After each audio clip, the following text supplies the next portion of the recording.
ఈరోజు మహానవమితో పాటుగా మరో విశేషం కూడా ఉంది. అదే స్వారోచిష మన్వాది. అంటే ఏమిటి? అసలు మన్వాదులు ఎన్ని?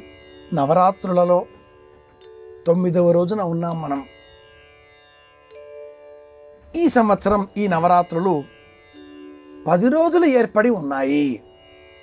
తిథి వృద్ధి కారణంగా తదియ, చవితి, పంచమి ఈ తిథులు 60 ఘడియల కంటే కూడా మించి వ్యాపించిన నేపథ్యంలో ఇలా ఒకరోజు అధికంగా ఏర్పడి ఉండడం ప్రత్యేకం.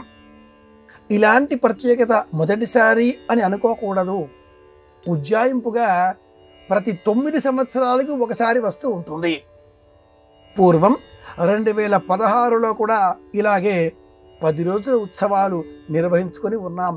నవరాత్రులకు ప్రతి 9 సంవత్సరాలకు ఒకరోజు ఇలా ప్రత్యేకంగా ఏర్పడుతూ ఉండడం కూడా అద్భుతమైన విషయం. ఈ ఆశ్వేజ శుద్ధ నవమి తిథికి ఒక ప్రత్యేకత ఉంది. అది మన్వాది.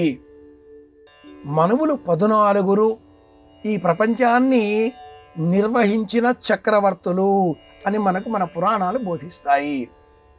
మార్కండేయ పురాణాంతర్గతమైన అనేక వృత్తాంతాలలో ఈ స్వారోచిష మనువుకు సంబంధించిన కథ ఒకటి. అల్లసాని పెద్దన్న మహాపండితుడు ఈ మనువు చరిత్రమునే స్వీకరించి ఒక కావ్యముగా మనకు మను చరిత్ర అని అందించి ఉన్నాడు. అందరూ కూడా మను చరిత్ర, అల్లసాని పెద్దన అనగానే ప్రవరుడు వరూతిని అంతమట్టుకే చదువుకొని వెళుతూ ఉంటారు. అంతమట్టుకే లోకంలో చాలా ఆకర్షణీయమైన వృత్తాంతం కదా అనుకుంటూ ఉంటారు. అటజనికాంచ భూమిసురుడు. ఎవరాతడు? ప్రవరుడు.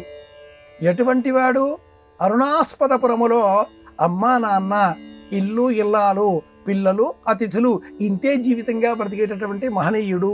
ఇదే జీవితంగా బ్రతికాడు అతడు. అచట పుట్టిన చిగురు కొమ్మైన చేవ.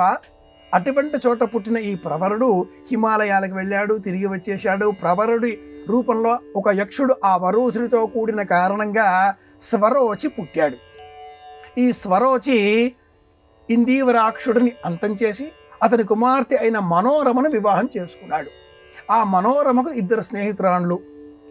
ఆ రకంగా ఈ స్వరోచి అనేక రకములైనటువంటి భౌతిక విషయాలలో, విషయలంపటాలలో జీవితమంతా కూడా కాలం గడిపి వనములను చేరి వనదేవతను కూడా ఆ తదుపరి వారిద్దరికీ కూడా ఒక సంబంధంగా ఏర్పడినప్పుడు పుట్టినవాడే మనువు. అతడే స్వారోచిష మనువు. 14 మనువులలో ఇతడు 2వ వాడు. ప్రస్తుతం ఈ యుగానికి 28వ మహాయుగానికి సంబంధించి వైవస్వత మనువు ఇతడు 7వ మనువు. ఉత్తమ, తామస, రైవత, చక్షుష ఇలాంటి ఈ మనువులందరిలో కూడా మానవాధీశ్వర మనువు 4వ వాడు. గజేంద్ర మోక్షం కథ 4వ మనువు కాలంలో జరిగింది. ఈ మనువు వైవస్వత మనువు 2వ మనువు.